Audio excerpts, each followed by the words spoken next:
தின்றானே. சாப்பாடு.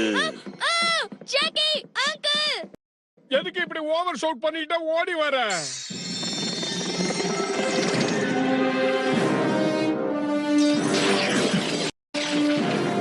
அடடா பீம் இப்படி மொத்தத்தையும் முழுங்குறானே. அப்படி எல்லாம் பண்ண கூடாதுடா, அதெல்லாம் விலை மதிப்பில்லாத பொருட்கள். நாம போட்ட பிளான் நடந்துகிட்டு இருக்கு. டார்கெட்ட நெருங்கிட்டோம். எல்லாரும் சொன்ன மாதிரியே செய்யுங்க.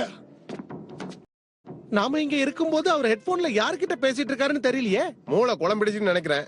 நாம வரதச்சான்னு எதிர்பார்த்திருக்க மாட்டோம். என்ன நடந்தாலும் சரி, எப்படி நடந்தாலும் சரி, சொன்ன வேலையை முடிச்சிருங்க.